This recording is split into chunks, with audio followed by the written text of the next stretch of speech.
An balima bamananga mɛnnaw Mali kɔnɔ ani Mali kɔkan nin ye bamananga kunnafoni wagati selen walawalali bɛna kɛ mun na aw ye Mali kɔnɔ ani a kɔkan kibaruyaw kan aw danga na.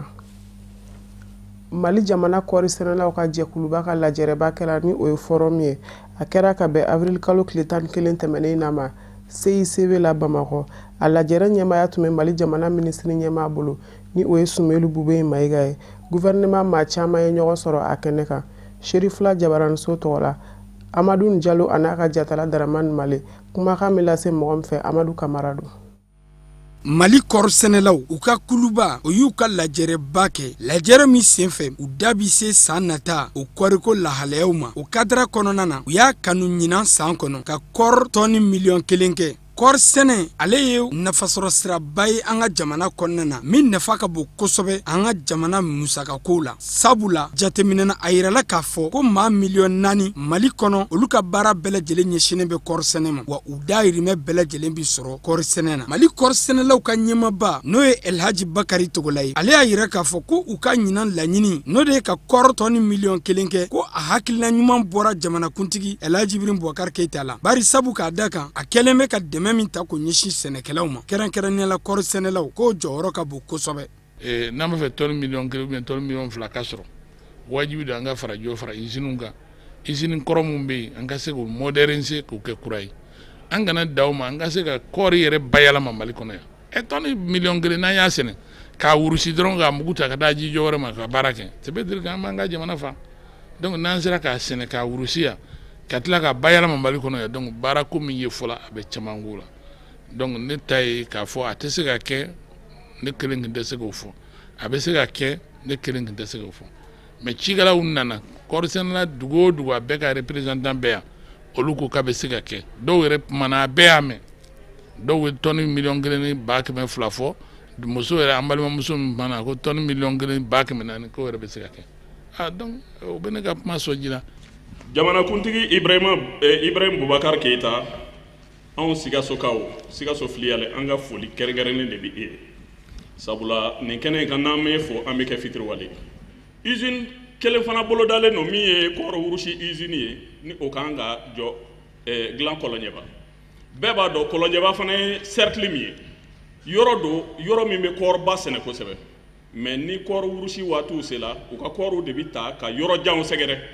donc o baara fana vraiment an bɛ jamanakuntigi fo la parce que an b'a dɔn nin bɛna kɛ sababu ye hali bi Kɔlɔnjɛbakaw bɛ ka baara min kɛ ka belebele de fara a kan. Kɔri sɛnɛlaw ladɔnniyara lajɛrɛba in senfɛ k'a yira k'a fɔ ko belebeleba farala kɔri sɔngɔ kan lajɛrɛ in kɛra sababu ye kɔri sɛnɛlaw k'a dɔn k'a fɔ ko belebele de farala kɔri sɛnɛta kan min kɛra sababu ye ka Mali jamana k'a kɛ jamana ye min jɔyɔrɔ ka bon kosɛbɛ kɔri sɛnɛ na farafinna gun kan n'o yɛrɛ kɛra sababu ye ka jɔyɔrɔ fɔlɔ k'o d'a ma Mali jamana yan san o san a bɛ CFA wari miliyari 2 o n'a nɔnkanfɛn o don kɔri sɛnɛ la min jara CMDT n'ale ye cakɛda ye min ka baaraw ɲɛsinnen bɛ kɔriko lahalayaw ma an ka jamana kɔnɔna na o ɲɛma ka foli ani bonyamasegin kɛ ka ɲɛsin jamana ɲɛma Elhaji Ibrahim Boubacar Keita a ka nin hakilina ɲuman in na ka ɲɛsin Mali kɔri sɛnɛlaw ma. PDG y'a fɔ cogo min na nɔgɔ ko minan ko président yɛrɛ y'a fɔ a ka mɔgɔw ye minnu bɛ se ka dɔ fara kɛnɛ kan u ka dɔ fara kɛnɛ kan mais a fanba bɛɛ bɛ bɔ arrondissement na dɔ de bɛ na fara arrondissement kan je crois que o bɛ se ka fɛn sɛnɛ min ka ca n'o ye i yɛrɛ y'a mɛn u yɛrɛ da salle kɔnɔ dɔw ko tɔni miliyɔn 1 k'o ka dɔgɔn ko ka da o sanfɛ premier ministre yɛrɛ y'a fɔ ne tun b'a gɛrɛfɛ ne ko min kan ka daminɛ sisan o ye 3 ye n'an y'o baaraw daminɛ sisan a ka ca Ala fɛ ni hakɛ sɔrɔla kɔri tɔni miliyɔn 1 baara bɛ se ka kɛ a bɛ se ka wurusi ne y'a jateminɛ fana salon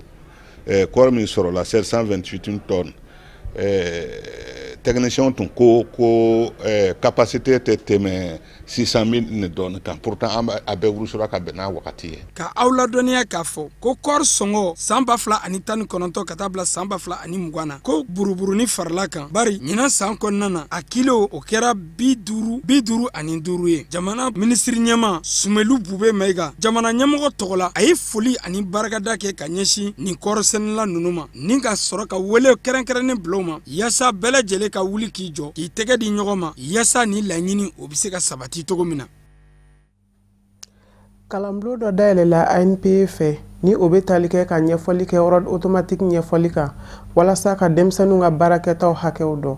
Kalanbulon in dayɛlɛli baaraw ɲɛmaaya tun bɛ Mali jamana minisiri bolo min ka caw ɲɛsinnen don denmisɛnninw kunkankow ɲɛnabɔli ma. Sherifula Jabaraniso tɔgɔ la baara in seereyara Abdul Karim Sako a n'a ka jatala Abdoulaye Sogodogo de fɛ.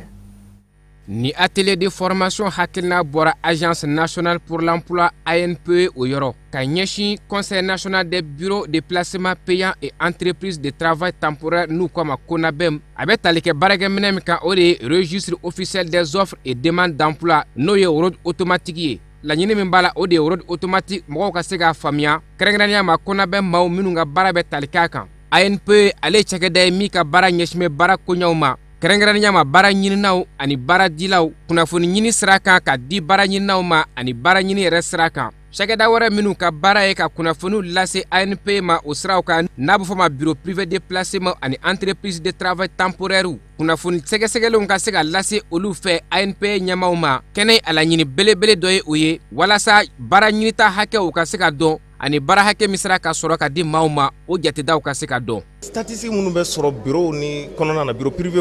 ani ANPE o statistique bɛ se ka lase cogo min na ANPE la ka tila ka lase fo observatoire national de l'emploi la pour ka se Mali kɔnɔna na Mali fan o fan baara ɲini fɛn fɛn n'o ye o chiffres ye ni baara sɔrɔ yɛrɛ sira la pour que o bɛ se ka sɔrɔ teliman na a n'a bɛ se ka sɔrɔ nɔgɔya la cogo min na pour que an ka politique nationale de l'emploi o bɛ se ka labɛn ka ɲa ni o élément ninnu ye donc lakalani bɛna boli o de kan. A fɔ fɛn ma ko ordre automatique o ye baarakɛminɛn ye mun bɛ se ka an permet an ka se ka demande d'emploi offre d'emploi ani ka placement effectué cogoya min na donc an ka baara yɛrɛ yɛrɛ ye mun ye n'a bɛ fɔ ma ko intermédiation c'est à dire baara ɲininaw ani baaratigiw u gɛrɛ ɲɔgɔn na donc an bɛ bi atelier in bɛ kɛ ka kɛ minɛn kan minɛn labɛnna o kama mun b'o nɔgɔya a baarakɛbagaw bolo comme anw ta ANPE anw ye bureau de placement public de ye mais an kelen tɛ placement kɛ bureau de placement payant bɛ yen n'a bɛ fɔ olu ma ko bureau privé donc an dun bɛ baara kelen de kɛ donc atelier in dabɔra k'an fara ɲɔgɔn kan an bɛɛ ka hakilina kelen ta demande bɛ kɛ cogo min na offre bɛ kɛ cogo min na pour que u jate ka se ka dɔn a statistique ka se ka dɔn demandeur hakɛ joli bɛ yen offre d'emploi hakɛ joli bɛ yen baara joli sɔrɔla ani demande jɔn bɛ yen n'u bɛ demander kuma caman n'a tɛ sɔrɔ. A baara bɛɛ lajɛlen ɲɛmaa tun bɛ minisiri Amadu Goyita bolo o min ɲɛsin bɛ denmisɛnninw ka baara koɲɛw ma an'u ka baara dege koɲɛw a y'a yira ka laseliw la k'a fɔ nin kɛnɛ bɛ kɛ sababu ye BP ni ETT mɔgɔw n'o ye bureau privé de placement ye ani entreprise de travail temporaire o ni ANPE mɔgɔw ni ɲɔgɔn cɛ k'u bɛ se ka hakilinaw falen cogo min na baara a bɛ se ka ɲɛ u bɛɛ lajɛlen bolo cogo min na ni ka laban k'a yira k'a fɔ k'a jigi b'a kan k'a fɔ ni tile fila baara in a bɛna kɛ sababu ye u ni fɛɛrɛ ɲumanw ka se ka bɔ min bɛ u dɛmɛ baara in na k'a lɔdɔnniya k'a fɔ ni tile fila baara in a bɛ kɛ sababu ye u ka se ka bɔ ni fɛn ye u b'a fɔ min ma nansarakan na ko mécanisme de transmission des statistiques walasa ordre automatique a ka se ka faamuya maaw fɛ laɲini ye min ye jamana ɲɛmaaw fɛ o ka se ka sɔrɔ. Cakɛyɔrɔ min bɛ Konare Mopti marabolo kɔnɔ ni a bɛ wele ko périmètre irrigué denmisɛnnin na ka maa caman de garisigɛ donna o la Mali jamana minisiriso min ka caw ɲɛsinnen don denmisɛnninw kunkankow ɲɛnabɔli ma a ka secrétaire général ni o ye Dirisa Gindo ye ale de ye baara ninnu bɛɛ seereya an ka jɛ an ka Amadu Kamara ka sɔrɔlenw lajɛ. Ministriso min ka cɛw ɲɛsinen bɛ sifinnakaw ka baarako ɲɛnabɔli ma an'u ka ladamu secrétaire général ani maaba caman u bisimilara Mopti u taru ɲɛda périmètre irrigué min bɛ Mopti mara la nin ka sɔrɔ kana baaraw tɔ sarada centre Jean Bosco la min bɛ Sewarekaw fɛ yen min kɛra lajɛrɛ kɛrɛnkɛrɛnnen dɔ senfɛ nin jamajɛkulu in maaba caman yɛrɛ a kɔnɔna na kɛrɛnkɛrɛnnenya la i n'a fɔ directeur de cabinet ka bɔ Mopti gouvernorat la ale ni APJ ɲɛmaaba ka fara maaba caman kan ka bɔ Mopti mara kɔnɔ ni Mopti sifinnakaw ka kuluba n'o ye conseil régional ye taama in kɔfɛ sifinnakaw ka ministriso Segal a nisɔndiyalen ye foli ni barikada kɛ jango nin projet belebele min tara ka ɲɛsin Mopti sifinnakaw ma n'a bɛna kɛ sabu ɲuman ye u ma an'u somɔgɔw nin projet ba in n'a b'i wele ko Tirokel a bilara sen kan yaasa ka sifinnakaw k'u ka dɔnniyataw kawariya nin ka sɔrɔ ka bilankɔrɔ nafolo d'u ma u ka se k'u yɛrɛ dɛmɛ ka u yɛrɛ tɔgɔla cakɛda k'u bila sen kan n'a sabu ɲuman bɔra APJ ale ni ofisi ri Mopti olu ka tɛgɛ di ɲɔgɔnma hukumu kɔnɔna na Kunari commune kɔnɔ a musakaw bɛɛ lajɛlen bi bɛn sefa wari miliyɔn 300 o n'a nɔnkanfɛn ma a n'a kɛ sababu ɲuman ye yaasa ka hectare 40 ka se k'o matrafa min bɛna labɛn ka ɲɛsin sifinnaka maa 120 bɔɲɔnko ma jateminɛ la sifinnaka cɛ 92 nin ka fara musolaka 28 ma olu bɛɛ lajɛlen garisɛgɛ ye donna ni projet belebele na n'a sabu ɲuman bɔra denmisɛnw ka ministriso ale ni a ka cakɛda kɛrɛnkɛrɛnnen minnu ka baaraw ɲɛsinen bɛ sifinnakaw ka baarako ɲɛnabɔli ma an ka jamana kɔnɔna na Kunari maireba ka fara Mopti maire kan olu nisɔndiyara nin projet belebele na sɛnɛko binakun kan bari sabula ka fɔla a n'a kɛ nafaba ye ka ɲɛsin Mopti mara maaw ka aw ladɔnniya k'a fɔ ko nin projet in ni a bolofaraw ka ca baarabaw caman bolodalen b'a kɔnɔ kanalu ka fara digi ani dɛrɛn ni pisiw caman o bɛɛ lajɛlen bolodalen bɛ nin projet belebele kɔnɔna na nin ka fara motopompu olu n'a ɲɔgɔnna wɛrɛw caman min bɛna to Mopti sifinnakaw janko u na se k'u yɛrɛ dɛmɛ ka bɔ nɔgɔ la min hakilina ɲuman o bɔra ministriso min ka baaraw ɲɛsinen bɛ sifinnakaw ka ko jalatigɛli ma an ka jamana kɔnɔna na Turki sɔrɔ bosobagaw ka fara Mali jamana sɔrɔ bosobagaw kan u ka lajɛrɛba min kan ka kɛ Bamako ya a ɲɛbila baaraw bɛ sen na o kadara kɔnɔ Mali jagokɛlaw tɔgɔlaso ye kunnafoni di kɛnɛ dɔ sigi sen kan walasa ka ɲɛfɔli kɛ o kow kan Sherifula Jabaranso tɔgɔ la Mariétou Diallo an'a ka jatala Samba Traoré de y'a ko seereya an ka ɲɛmadaw ka sɔrɔlenw fɛ ni kunnafoni di kɛnɛ in sigila sen kan walasa ka Mali sɔrɔ bosobaw ladɔnniya ka fɔ avril kalo tile 17 ani a tile 18 nata Turki sɔrɔ bosobaw olu bɛna tile 2 baara la an ka jamana kɔnɔ o kunnafoni di kunbɛ barisabula Mali sɔrɔ bosobaw ani Turki sɔrɔ bosobaw faralen ɲɔgɔn kan o bɛ an ka jamana sɔrɔ bodanw latagaɲɛ kofɔ an bɛna événement dɔ organiser Siraton na 17-18 ni mois in na donc an ka partenaire dɔ bɛ yen nɔ ko DEIC o ni délégation dɔ bɛ nalen o délégation bɛ wele secteur damadɔ la énergie renouvelable ani télécommunication équipement de défense ani infrastructure sojo ninnu o y'a ɲini an fɛ an ka mɔgɔ ɲini minnu bɛ nin secteur ninnu na pour que olu ka kuma ɲɔgɔnya kɛ pour que relation dɔ établir u cɛ pour que se ka jɛ ka baara kɛ ɲɔgɔn fɛ yan et an bɛ tila o bɛɛ kɔfɛ secteur caman bɛ yen mun ma cité ninnu kɔnɔna la Mali fana mun de b'an fɛ yan an bɛ se ka mun yira u la k'a fɔ u k'a fɔ u ka mɔgɔ ye u kana investissement kɛ o la comme aw b'a dɔn cogoya min na chaque pays a ses avantages comparatifs fɛn caman b'an fɛ yan mun ma lakodɔn an y'a ɲini k'a fɔ an bɛ agence dɔ bɛ yan ko fara an bolo kɔrɔ olu ka opportunité mun bɛ Mali la ko u fana yira jama la pour que nous taara u k'o information di u ka mɔgɔ ma u kana investissement kɛ yan jamana foyi tɛ développer ni ma partenaire dɔ sɔrɔ i yɛrɛ la aw ka jɛ ka baara kɛ ɲɔgɔn fɛ comme anw ka baara de ye ka mɔgɔw kala ka don ɲɔgɔn na ka relation établir u cɛ ka fɛɛrɛ kɛ ka mɔgɔw kunnafoni ka tila k'u dɛmɛ u ni u ka partenaire ka ɲɔgɔn ɲɛ ka sikafɔ kɛ ka bɛn partenariat dɔ kan ka jɛ ka baara kɛ ɲɔgɔn fɛ u ka mɔgɔ kana investissement kɛ yan Chambre de commerce tɛmɛnen kɔfɛ ministriso min ka baara ɲɛsinen don jagoko ma an ka jamana kɔnɔ o secrétaire général tun bɛ kɛnɛ kan a ye weleweleda kɛ ka ɲɛsin Mali homme d'affaires bɛɛ lajɛlen ma san o san Mali opérateur économique u bɛ taa Turquie ou bien olu fana bɛ na c'est dans ce cadre que cette année Turquie opérateur de bɛ na yan ka na rencontrer donc minnu ni minnu bɛ taa ɲɔgɔn fan fɛ ni énergie ko don ni défense ko don walima ni BTP ko don donc u ka se ka ɲɔgɔn ye k'a fɔ e de bɛ na ne de bɛ na d'accord an ka taa ɲɔgɔn fɛ an bɛ se ka ɲɔgɔn dɛmɛ cogo jumɛn na donc u bɛ dɔ ta an fɛ an fana bɛ dɔ ta aw fɛ an bɛ yaw de kama a bɛ maliyɛnw sɛbɛ ma u nana u ka engouement ka bon nin ko in na bon n bɛ mun ɲini halisa u k'a ta u sɛbɛ la parce que c'est comme ça on peut se développer s'ouvrir au monde an ka i ka a lajɛ mɔgɔ tɔw bɛ mun kɛ n'i sera k'o fana k'i fɛ a fana bɛ taa ten fɛ. Baara caman bolodalen no ni tile fila ɲɔgɔn dalajɛ in kɔnɔ wa Turki homme d'affaires caman bɛ na walasa u n'u bɔɲɔgɔn maliyɛnw ka ɲɔgɔn ye.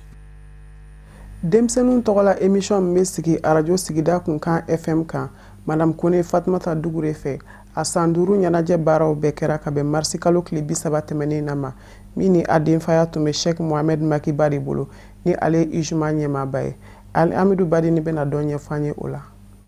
Nous les enfants, o ye denmisɛnninw tɔgɔ la jamukan ye mun bɛ tɛmɛ radio Kunaja FM sanfɛ n'a anniversaire bɛ kɛ san o san ɲinɛn ta n'o y'a ta ko 5nan ye a baara nundon kɛla ɲagali ni nisɔndiya kɔnɔ ni jamukan mun n'a bɛ denmisɛnninw ka lamɔ n'u ka hakɛ matarafali ko fɔ ɲinɛn anniversaire denfaya o taara ka di Sheikh Mohamed Makiba ma n'ale ye Mali alisilama denmisɛnninw ka fara ɲɔgɔn kan jɛkuluba ujuma ma ɲɛma ye wa Mali alisilama diinɛ ɲɛmaaw ka fara ɲɔgɔn kan jɛkuluba groupement des leaders spirituels musulmans du Mali au secrétaire général de Dofana ale ka nɔnabila ani maa minnu tun welelen don ni kɛnɛ in kan olu y'u ka nisɔndiya yira ni denmisɛnninw tɔgɔ la jamukan sigili ye sen kan radio Kunaja FM sanfɛ ko bawo ni bɛ denmisɛnninw ka lamɔ kɛcogo ɲuman ko fɔ. An ka parrain tɔgɔ la n'o ye Sheikh Mohamed Makiba ye a ye danaya da anw kan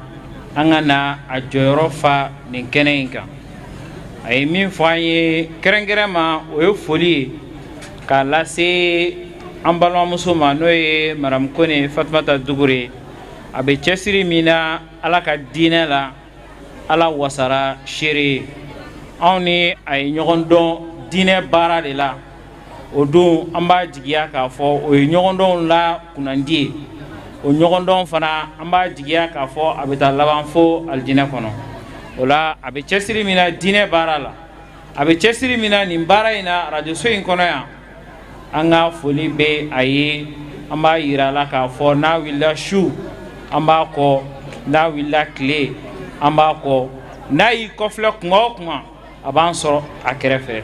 an b'a ɲini a fɛ a k'i jija timinandiya min b'a la cɛsiri min b'a la halisa Ala ka caman fara o kan. Ni jamukan in la ɲɛnɛmayaba n'o bɛ denmisɛnninw ka ladamu ko fɔ ale ye foli kɛrɛnkɛrɛnni kɛ ka ɲɛsin ni kɛnɛ in denfa n'a denba ma ni ka tila tun ka wale ɲumandɔn foli kɛ ka ɲɛsin radio Kunaja FM directeur ma k'a da ka dɛmɛ la sanga ani waati cogo min na jamukan in n'a bɛ wele nous les enfants o bɛ se san sɔrɔ. Anw bi denmisɛnninw anw de ye sini mɔgɔkɔrɔba o tuma na n'i ka baara bila ka na anw denmisɛnninw dɛmɛ an ka baara la o de ye fasoden ɲuman ye parce que kira yɛrɛ ko sallallahu alaihi wa sallam ko faso kanu o ye limaniya ye o tuma fasoden ɲuman o bɛ sɔrɔ jɔnni na denmisɛnnin fitininw ka da mun kan olu de bɛ sankɔrɔta dɔɔni dɔɔni bamananw ɲuman na ko fɛn min bɛ to misɛnya la k'o de ye finikisɛ ye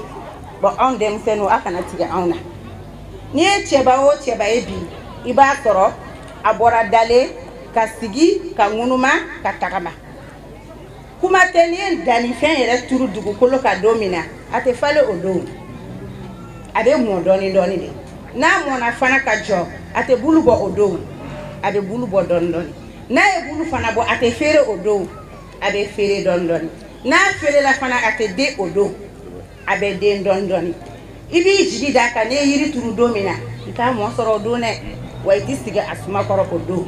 o tuma na minnu y'u janto anw denmisɛnninw na k'u ka baara bɛɛ lajɛlen dabila ka n'u sigi k'anw ka wele lamɛn foli belebeleba o y'aw bɛɛ ta ye.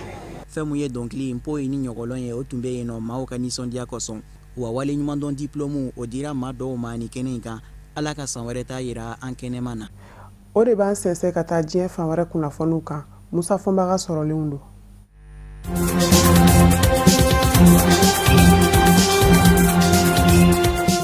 Mauritanie vanga sinamaton yeni sokuya tama boloda ka bɛni alamusa tɛmɛnen ye faba la Nouakchott min zɛnfɛ u y'a ɲini jamana ɲɛmaaw fɛ kalata jole kalata jɛlen ka sigi senga jamanakuntigi sigi kalata min bi kɛ juin kalo nata ka sabu kɛ olu ka danaya ma se ka sɔrɔ kalata labɛnni jɛkulu commission électorale nationale indépendante CENI la fiyewu o tɛmɛnen kɔfɛ u b'a ɲini jamana ma ɲɛmaaw fɛ maa minnu ye jateminɛkɛlaw ye observateurs internationaux ka bɔ diɲɛ seleke naani kɔ ka kalataw la olu ka ye kɛnɛ kan nisɔngoya taama ye a n'u donbaw ɲɛkun na dankɔrɔba 4 ɲɔgɔnna minnu gɛnbɛ k'u kanbɔ jamanakuntigisigi kalataw la fangasinamatɔɲa fanfɛ minisiri ɲɛmaakɔrɔ Sidi Mohamed Ould Boubacar bɛ a la n'ale kɔkɔrɔma donnen don fanga ɲinidɔn fɛ min gɛnbɛ ka silamɛya diinɛ berefini bere a yɛrɛ ka parti islamiste Tawasul ani maa min bɛ ka jɔnya kɛlɛcogo ɲini Moritani jamana kɔnɔ kɛrɛnkɛrɛnnen ɲɛna maa wolo fimaw ɲɔɲali Birama Ould Abeid ka taa se fangasinamatɔ ɲɛmaabamɔ Mohamed Ould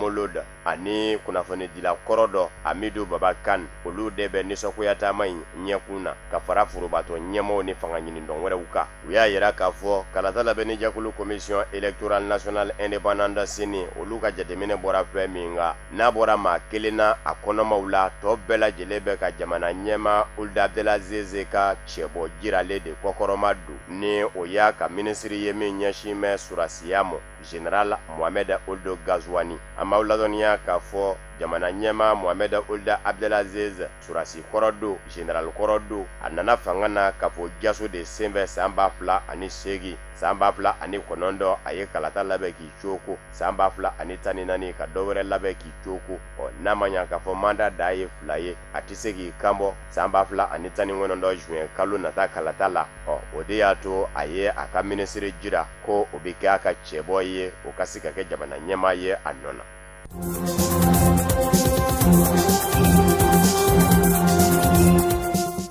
Aligérie jamana kɔnɔ denmisɛnninw bɔ ko 8 n'a bɛ bɛn juma avril kalo tile 12 mɔ fa bala Aliger ni zen u ka wuli ka jɔ tɛ bilen ko Abdelaziz Bouteflika jamana ɲɛma ka taali maa min bilara a nɔ na ni o ye Abdelkader Ben Salah ye sanfɛ wasablo sénateur ka ɲɛma k'o fɛnɛ ka taa ka bɔ tiɲɛ don Abdelkader Ben Salah nane Abdelaziz Bouteflika nɔ na a y'a yira k'a fɔ jamanakuntigisigi kalata o min kan ka labɛn jamana sariya sunba ka fɔla tile 90 kɔnɔ jamana ɲɛma wulilen ka bɔ a jɔyɔrɔ la k'a nɔna bila ni sanfɛ wasablo ɲɛma ye ko juillet kalo tile 4 ye jamanakuntigisigi kalata ye nka denmisɛnninw y'a jira k'a fɔ u danda la k'a fɔ kalata in na kɛ u n'a ɲɔgɔnna kalata jɛlen ye ko maa minnu bɛ furanjɔrɔ fanga kɔnɔ bi Abdelaziz Bouteflika nɔna k'u na namara labɛn kalata in kɔnɔ janko u bɛ se to jamana ɲɛmaya la nka an b'aw ladɔnniya k'a fɔ surasiya min kɛnbɛ k'a jira k'a fɔ baara ka kɛ sariya kɔnɔ ale kalenka de don ko sanfɛ wasablo ɲɛma Abdelkader Ben Salah o bɛ to furanjɔrɔ fanga ɲɛmaya la bawo jamana sariya sunba kɛnbɛ k'o de sɛbɛn k'o fɔ ko ni jamana ɲɛma wulila ka bɔ a jɔyɔrɔ la bɛɛ sanfɛ wasablo ɲɛma de bɛ a nɔna bila o kumana ko maa kana bɔ sariya kɔ kan.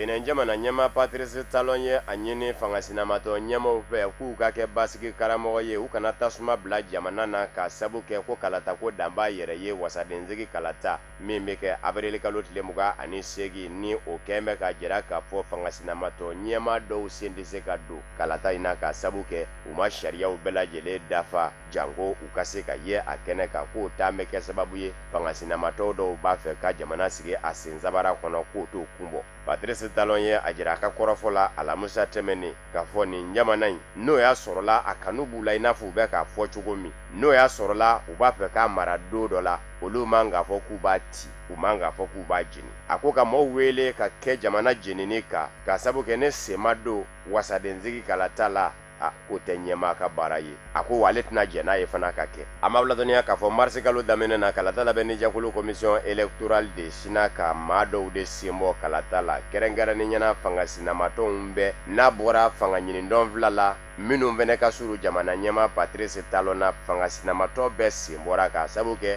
ko sango yɛlɛma donna kalata sariyaw la min senfɛ a jirala k'a fɔ lahala dɔw bɛ yen fɔ fanga ɲinindɔ k'o de dafa n'a bɛ sɔrɔ ka daga ye a k'i kamɔ ka jɔyɔrɔ dɔ ɲini kalata senfɛ kuma min na ni wele bilara mɔgɔ mɔgɔ k'an bɛ taa wasadensigi kalata ye ko bɛɛ ka na ni ka gafe ye kalata labɛnni jɛkulu ka sɛgɛsɛgɛliw de taara bɔ a kan k'a ye k'a fɔ fangasinamatɔ ninnu caman bɛ yen u ma se ka sariyaw dafa o kuma na u sen bɔra o de bɛn dɛ u mɔ bi n'u fɛnɛ b'a fɛ ka jamana kalaya jamana ɲɛma Patrice Talon bolo. Patrice Talon ko maa minnu bɛ k'ale jaki bi k'a fɔ bɛnkan fanga maa tɛ k'a b'a fɛ ka jagoya fanga kolokolo Benin jamana kɔnɔ a ko ni jagoya fanga ko don ko fɛn caman fɔra jamana in kɔnɔ a ka fanga kɔnɔ k'a y'i da de a bɛɛ lajɛlen kan ale de kun ko k'a bɛ yɛlɛma don jamana sariya sunba la yan fa bɛɛ lajɛlen kɛra sennɔ ye a y'a kuma bila n'a kun diyara a ye a kun bɛ se ka tɛmɛ n'a ye wasadenw fɛ wasabulon kɔnɔ ka yɛlɛma don jamana sariya sunba la nka ale ka laɲini kun t'o ye a kun b'a fɛ ka taa ni a ye jamanadenw de ye forobakalata senfɛ referendum nka kuma nana caya a y'a kuma bila ye dɔ ye ko n'ale ye jagoya fanga tigilamaa ye k'a kun t'a bila ye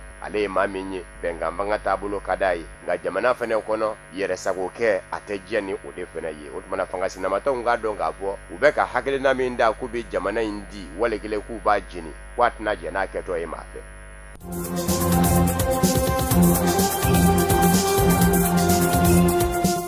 Sudan jamana ɲɛma Omar El Bashir kɛlen kɔfɛ ka jagoya jigi ka bɔ fanga na a surasi ɲɔgɔn fɛ jamanadenw y'u ka nisɔndiya jira kumanin na o nka u laban bɛ ka jira k'a fɔ u ti bɔli kɛ surasiw minnu ye fu siri u surasi ɲɔ ka fanga da la u b'a fɛ o surasi ninnu yɛrɛw de fɛnɛ ka taa ka bɔ yen bawo surasiw y'a yira k'a fɔ faranjɔrɔ fanga dɔ sigira ko conseil militaire de transition jamanadenw y'a jira k'a fɔ u ti jɛn ni a ye surasiw ka taa ka bɔ yen maa min bɛ k'i yɛrɛ kɛ faranjɔrɔ fanga ma ɲɛmaa ye ni o ye surasiya minisiri kɔrɔ ye Awad Ibnouf u y'a yira k'a fɔ u t'o fɛ juma sɔgɔmada yan b'a fɛ a ka faranjɔrɔ fanga kɔnɔmaa dɔ bɛ yen o fɛnɛ ye surasi ye général Omar Zinelabidin walasa jamanadenw ka se ka mankan da o ye dantigɛli kɛ k'a fɔ a b'a ɲini jamanadenw fɛ maa min fɔlen don couvre-feu maa man ka ye kɛnɛma pɛtɛ la bɛɛ ka ye i ka so nɛgɛ ɲɛ 20 ka taa se 2 heures du matin ma ko jamanadenw k'a lajɛ k'o batu ko barisabu ka da kan ko a dabakun ye u yɛr'u ka lakanani de ko ye a sɔrɔla ka jira k'a fɔ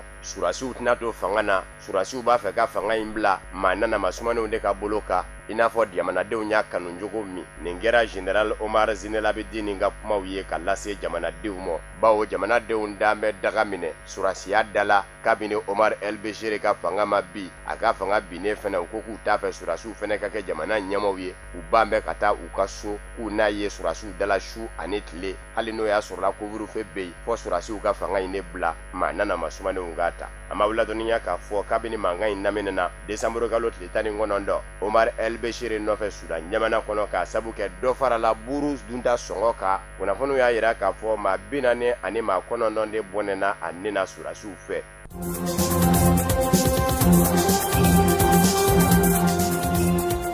Équateur jamana min ye Julian Assange labila Australie jamana de Wikileaks ɲɛma maa min kun bi den ka Amerikikaw ka gundo ta k'a dan bɛɛ da kan a bi bɛnbɛnbɛn minnu kɛ a n'a jɛɲɔgɔnw ni ɲɔgɔn cɛ walikɛla a bi janfa minnu labɛn a n'a teriw ni ɲɔgɔn cɛ teri jamanaw n'a kun tari kalifa don Équateur lasigidenso la Londres Équateur ma ɲɛmaw ye ɲɛfɔli cogo ɲini ko in na k'a sabu kɛ adamadenya hakɛ lapasa jɛkuluw bin bɛ ka jigi u la bɛnkan dɔ de bɛ yen min dɛgɛnɔ bilara Venezuela duguba la Caracas ani Cuba duguba la Havane k'a fɔ ni maa nana yɛrɛ kalifa i ma i b'a ka kalifa minɛ a bɛ minɛ siraw minnu fɛ u bɛɛ sɛbɛn bɛ sariya kɔnɔ k'u jɛya Équateur jamana Amérique gun jamana dɔ don a y'a tɛgɛnɔ bila o la ka tila k'i bolo bɔ maa in na ten k'a labila k'a da juguw ma f'a k'i yɛrɛ ɲɛfɔ minisiri min bɛ Équateur jamana bolo n'a ɲɛsin bɛ Équateur ni jamana wɛrɛ ni ɲɔgɔn cɛ koɲɛ ɲɛnabɔw ma n'o ye José Valencia ye a ko Julian Assange min kun bɛ kalifa la olu ka lasigidenso la Angleterre duguba la Londres k'a ye walew kɛ walew minnu bɛ maa fari fa maa degunnen ladonni na a ko barisabu ka da ka Julian Assange k'a to kalifa la olu ka lasigidenso la a ye jugungalo dɔw da Équateur jamana yɛrɛ la k'a fɔ diɲɛ seleke naani setigi jamanaw dɔngɔ ko bɛ ka binga kɛ Équateur jamana fɛ hali n'a man di Équateur jamana ye minisiri ko Julian Assange y'a yira a ka kɔrɔfɔw la fana k'a fɔ minisiriw minnu bɛ Équateur jamana bolo ani lasigidenw minnu bɛ Équateur jamana bolo diɲɛ ɲɛfɛ k'olu bɛ k'u den ka mɔgɔw sɔgɔbɛ n'o ye espionnage ye minisiri ko k'o kumaw ye nkalonw ye minisiri Valencia ka fɔ la a ko Julian Assange ka dantigɛli dɔ fɛnɛ kɛra min digira olu Équateur kaw la k'a fɔ tuma min na ni Espagne Barcelone yanfa yɔrɔ min bɛ wele ko Catalogne ni olu mɛnnen don u ka kɛlɛ la ko fɔ u k'u yɛrɛ ta ka bɔ Espagne jamana la sango a ko kun sɛbɛkɔrɔ gaɲana fɔ a ma ɲɛmaw yɛrɛ dɔw bolila ka t'u yɛrɛ kalifa don Belgique jamana na k'o senfɛ ko Wikileaks ɲɛma Julian Assange ye laseli dɔw kɛ ka sɔ dɔ da olu Équateur ma ɲɛmaw la Espagne gungo la min ma bɛn olu ma o tɛmɛnen kɔfɛ Australie jamana kɔnɔ kuma mɛna ni kalata fɛnɛ bɛ senna ye ko a ye sɔ dɔ fɛnɛ da olu la k'o fɛnɛ ma bɛn o kumana ka nin bɛɛ to senna tiɲɛ don olu y'u tɛgɛnɔ bila Cuba duguba Havana bɛnkan zɛbɛ la ani Venezuela duguba Caracas bɛnkan zɛbɛ la maa degunnen bisimilali la kalifa la ko nka o n'a ta bɛ a bɛ wajibiya u ma u ka nin ka kalifa wuli ko barisabu ka da kan ko Julian Assange yɛrɛ ni olu bilama fɔra ɲɔgɔn kɔ ka cɛjuguya ka se kisa la fo a ka baarakɛlaw n'o ye Wikileaks baarakɛlaw ye olu de bɛ taa fɔ Équateur jamana kɔnɔ sɔgɔbɛliw la ka jamana ti cogo ɲini ka gouvernement ti cogo ɲini Équateur jamana kɔnɔ olu ka sɛgɛsɛgɛliw taara bɔ o kan ko a ka maa yɛrɛ dɔ kɛn bɛ ka bisimila minɛ Équateur jamana kɔnɔ san jama o ta tɛ foyi ye Équateur jamana maa ɲɛmaw sɔgɔbɛli kɔ ko wa ko ni irisi fila fɛnɛ bɛ jɛ la o sira kelen in ka ko sɔgɔbɛw la o kumana ko ni maa min jiginnen don olu la k'u ye Julian Assange labila k'u ye bɛnka dɔ de sɔsɔ k'o tigilamɔgɔw k'a dɔn k'a fɔ nin waleya ninnu de kɛra sababu ye n'olu y'a labila an b'aw ladɔnniya k'a fɔ nin kamalen in waleya in b'a ni Amérique jamana de ni ɲɔgɔn cɛ ka sabu kɛ Amérique jamana a ye kokolo minnu kɛ a n'a teri jamanaw ni ɲɔgɔn cɛ i ka mɛn k'i ni maa minnu ye jɛɲɔgɔnw ye k'i dɛn k'olu ka kɔrɔfɔw lamɛn nɛgɛjuru kupew fɛ u yɛrɛ ɲinɛ mɔ o ye janfa ye Amérique jamana y'o kɛ ani jamana caman cɛ Faransi jamana b'o la Angleterre bɛɛ o la Italie bɛɛ o la Allemagne bɛɛ o la nin kamalen fɛnɛ ka baara bɛn bɛ o n'a ɲɔgɔnna ko dogolenw nboyili de mɔ n'a ka kunnafoni di sera Wikileaks ye ale de y'o ko bɛɛ ta k'o danbeda kan ni teri jamana ninnu caman jiginna Amérique jamana na a kɛra baarakobama yɛrɛ de tile la fo a se Amérique ma ɲɛmaw kɛtɔ k'u yɛrɛ jɛya ko la u ko n'i y'a ye k'a fɔ u kun bɛ k'u jɛ ɲɔgɔnderiw lamɛn u ɲinɛmɔ k'u bɛ k'a dabɔ u yɛrɛw ka lakana de kama ko barisabu ka da kan ko k'u to kuma na ko juguw bɛ se ka kumakanw da o kumana k'olu fɛnɛ kun bɛ kumakan ninnu da u fɔlen kɔfɛ k'u sɛgɛsɛgɛ n'o y'a sɔrɔla jugu wɛrɛ ye u ka kumakan lamɛn.